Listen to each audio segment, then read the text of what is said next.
Thank you again, everybody, for being here with us this evening.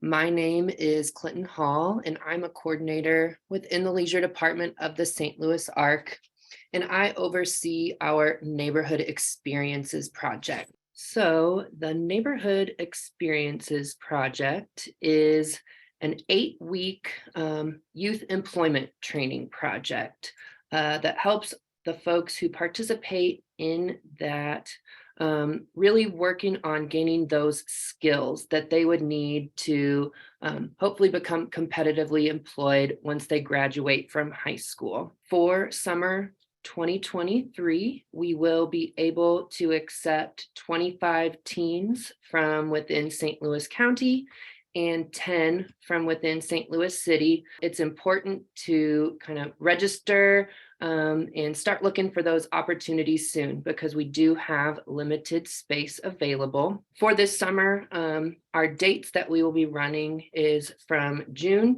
12th through August the 4th. And this project does take place Monday through Friday from 9 a.m. to 4 p.m. The folks who participate do have to fall within the age range of 13 to 20 years and reside within St. Louis County or St. Louis City. Within the project, we do operate out of 3 sites where parents drop off in the morning and pick up at the end of the project each day. One of those sites is our main office located in the Creve Coeur Olivet area on Warson Road. We do also have a site within St. Louis City, and we'll have a more south located site. However, those sites are still in the process of being confirmed for summer 2023. Giving a little bit more information in terms of pickup and drop off. If your son or daughter were to participate in the project, that pickup and drop off time is a really good time for you to give staff any information that they might need for that day. You know, if son or daughter might be having a little tougher morning, getting going or working on those transitions, that's always a great time to let them know. If you know for some reason they might have to get picked up early for a doctor's appointment, things of that nature. And then at pickup time, that's a great time for you to chat with that staff partner that they'd be paired with just to see how the day was going. Since it is an employment project, each teen that participates has 3 goals that they would be working towards, hopefully succeeding in by the end of that 8 weeks. The first of those being a hard skills goal. So that's a bit more task related. So maybe initiating a task, maybe staying on task for a certain amount of time, or completing tasks from start to finish. They also will work on a soft skills goal that's a bit more interpersonal or social related. So maybe forming relationships or friendships while they're participating in the program, maybe working on some coping strategies or initiating conversations. And then that third goal that they would be working towards would be more oriented towards employment resources, whether that be exploring different employment areas or jobs, or even practicing skills, that would help them gain that employment, such as, what is a resume, how to formulate a resume, maybe practicing filling out some job applications, doing a mock interview, that type of thing. So something that is really kind of unique to the Neighborhood Experiences Project is that they are working on these goals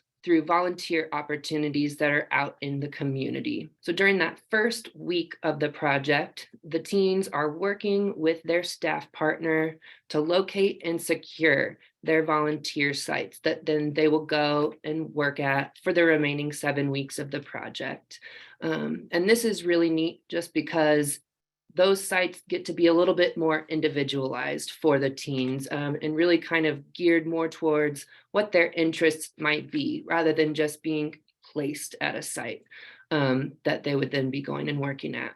Something new that we are working to incorporate into the project this summer as well is some more educational classes that are geared towards things such as employment, socialization skills, maybe some transition type skills. Those classes could either be, just a regular part of their weekly schedule, or if for some reason, their regularly scheduled volunteer site got canceled one morning or afternoon, whether it be due to the rain, the heat, or if they just had something going on their end of things and weren't able to accommodate us that day, then we would be able to have that as an opportunity for them to pop into. So after that first week and they've kind of set that schedule for themselves, then for the remaining 7 weeks, they Monday through Thursday would be volunteering both in the morning and in the afternoon, usually for about 2 to 2.5 hours. We do take a break for lunch between those volunteer sites. A lot of times teams bring their lunches, but they are also able to bring money where staff could assist them in going somewhere to pick up lunch on any given day as well, if that should be their preference. We do have the ability to accommodate that lunch at their pickup and drop off site. But we do also encourage the teams and their staff to maybe eat lunch at their either morning volunteer site, once they finish, or maybe get to their afternoon site a little bit early and eat there if their sites are able to accommodate that for them. Or, they could even go to a local park or something like that and eat together as well. Since Monday through Thursday are really kind of focused on that volunteering, Friday is what we kind of consider more our fun day.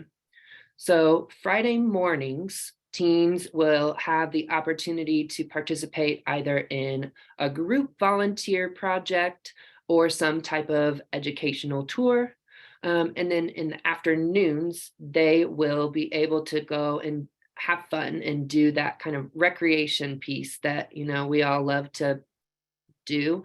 And that recreation is kind of decided upon within their little group that they are working with that summer. For those group volunteer projects, we do try to have both an indoor and an outdoor option, as long as we're able to get those set up.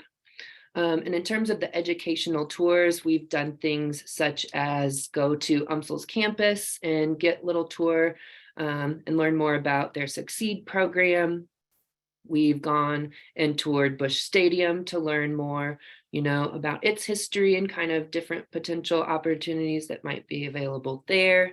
Really kind of the sky's the limit in terms of that. Since this is, again, an employment-based project, in the last usually 2 to 3 weeks, the staff will work with the teams that they are paired with to help them create both a resume as well as kind of a more picture portfolio of the different job sites and kind of tasks that they have been volunteering and doing throughout the summer, which then those are things that they can take with them once the summer has ended, while they're, potentially searching for other volunteer opportunities throughout the year or searching for a job and being competitively employed. For our eligibility requirements, the Neighborhood Experiences Project are also funded through the Productive Living Board and the Office for Developmental Disability Resources. To be eligible to participate, they do have to fall within that age range of 13 to 20 years old.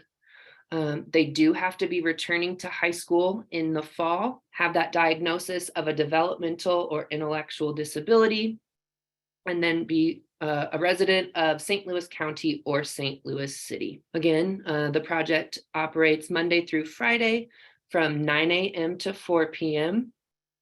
But we do take a break for Juneteenth, as well as the 4th of July. Teens, once they get accepted into the program, can participate for a total of up to 4 summers, as long as they do still meet those eligibility requirements that are listed above. Since the teens are with our staff for a good chunk of that day, for those 8 weeks, we do provide a week-long staff training for all of the staff that would be working with your son or daughter, making sure they're first aid CPR certified, trained in things such as positive behavior supports, abuse and neglect, individual rights, defensive driving, really just to make sure that they are prepared and able to support your son or daughter and really provide them with a successful experience in the project during the summer.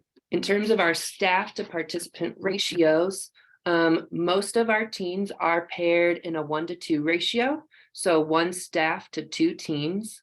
However, we do offer 1-to-1 support as well.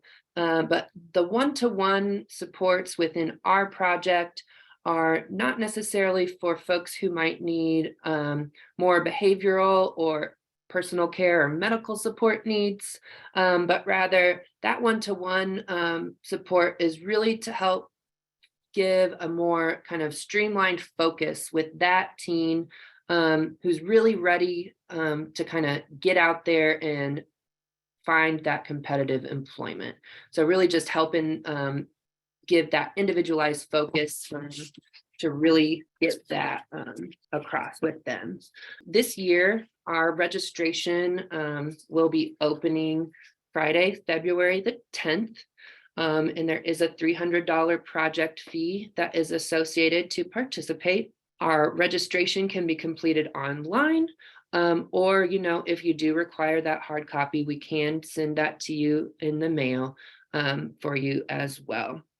If you are not currently, have not currently participated in the project or don't think you might be on kind of our mailing list of folks to receive those registration materials, please reach out to me, outside of this webinar, and I will be happy to get you added to that list. So once we send those registration materials out, you will be able to access those.